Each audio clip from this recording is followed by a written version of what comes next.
எல்லாரும் எப்படி இருக்கீங்க? இன்னைக்கு மலைக்கு இதமான மொறுமொறுன்னு ஒரு ஸ்நாக்ஸ் ரெசிபி தான் பார்க்க போறோம். சிக்கன் வச்சு ஒரு சூப்பரான ஒரு ரெசிபிங்க. இது ஒரு 100 கிராம் சிக்கன் இருந்தா போதும், நிறைய செஞ்சு சாப்பிடலாம். ரொம்ப சூப்பரா இருக்கும். வாங்க அதை சீக்கிரம் எப்படி செய்யுதுங்கிறத பார்க்கலாம். கிறிஸ்பி சிக்கன் பால் செய்யறதுக்கு கொஞ்சமா ஆயில் சேர்த்துக்கலாம்.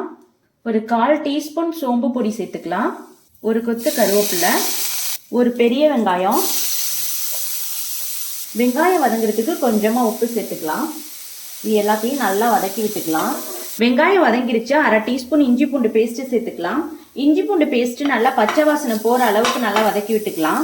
இஞ்சி பூண்டு பேஸ்ட் வதங்கிருச்சு. ஒரு 1/4 டீஸ்பூன் மஞ்சள் பொடி, 1/2 டீஸ்பூன் மிளகாய் பொடி, 1/2 டீஸ்பூன் மல்லிப்பொடி, 1/4 டீஸ்பூன் கரம் மசாலா பொடி, கொஞ்சமா ஜீரக பொடி. இது எல்லாத்தையுமே சேர்த்து நல்லா வதக்கி விட்டுக்கலாம். ரொம்ப ஸ்லோ ஃப்ளேம்ல வச்சு தான் வதக்கணும். ஹை ஃப்ளேம்ல வச்சு வதக்குனீங்கன்னா கருகிடும். ஒரு 100 கிராம் சிக்கன் எடுத்திருக்கேன். அதை அப்படியே சேர்த்துக்கலாம். சின்ன சின்ன பீஸா கட் பண்ணி சேர்த்துக்கோங்க. கொஞ்சமா தண்ணி சேர்த்து குக் பண்ணிக்கலாம். ரொம்ப தண்ணி சேர்க்க வேணாம், ரொம்ப கம்மியான அளவு தண்ணி சேர்த்துக்கோங்க.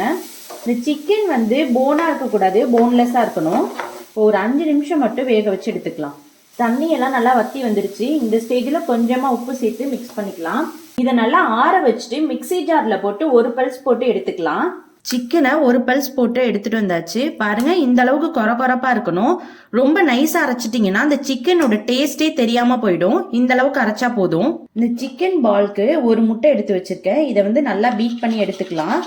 இந்த மாதிரி நல்லா பீட் பண்ணி எடுத்துட்டு கொஞ்சமா உப்பு சேர்த்துக்கலாம். ஒரு பிஞ்ச் ஜீரக பொடி, ஒரு பிஞ்ச் மிளகாய் பொடி. இது எல்லாத்தையுமே சேர்த்து நல்லா மிக்ஸ் பண்ணிக்கோங்க. முட்டையை நல்லா மிக்ஸ் பண்ணி வச்சாச்சு. நெக்ஸ்ட் நம்ம கார்ன்ஃபிளெக்ஸ் எடுத்திருக்கேன். கார்ன்ஃபிளெக்ஸ் இது ஒரு 200 கிராம் 16 ரூபா தான் வரும். எல்லா கடையிலையுமே கிடைக்கும். இது சப்போஸ் உங்களுக்கு இந்த கார்ன்ஃபிளெக்ஸ் கிடைக்கல அப்படின்னா ரஸ்க் தூள் இருந்துச்சுன்னா அதை எடுத்துக்கலாம். இல்லை பிரெட் கிரம்ஸ் இருந்துச்சுன்னா எடுத்துக்கலாம். இல்லை பிரெட் வாங்கினீங்கன்னா அதை கூட நீங்கள் மிக்சியில் போட்டு பொடி பண்ணி எடுத்துக்கலாம். இது 3லையும் ஏதாவது ஒன்று போட்டுக்கோங்க. மிக்சியில் போட்டு பொடி பண்ணி எடுத்துட்டு வந்தாச்சு.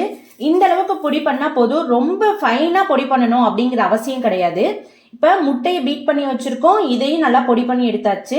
நம்ம சிக்கன் ரெடி பண்ணதை 2லையும் டிப் பண்ணி எடுக்க போகிறோம். 3மே ரெடியாக இருக்குது. இப்போ ஃபஸ்ட்டு சிக்கனை சின்ன சின்ன உருண்டையாக உருட்டிக்கலாம்.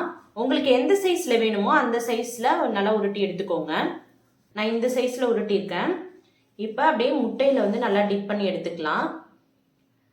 எடுத்துட்டு நம்ம ரெடி பண்ணி வச்சுருக்க இந்த கார்ன்ஃப்ளெக்ஸில் நல்லா மிக்ஸ் பண்ணி எடுத்துக்கோங்க.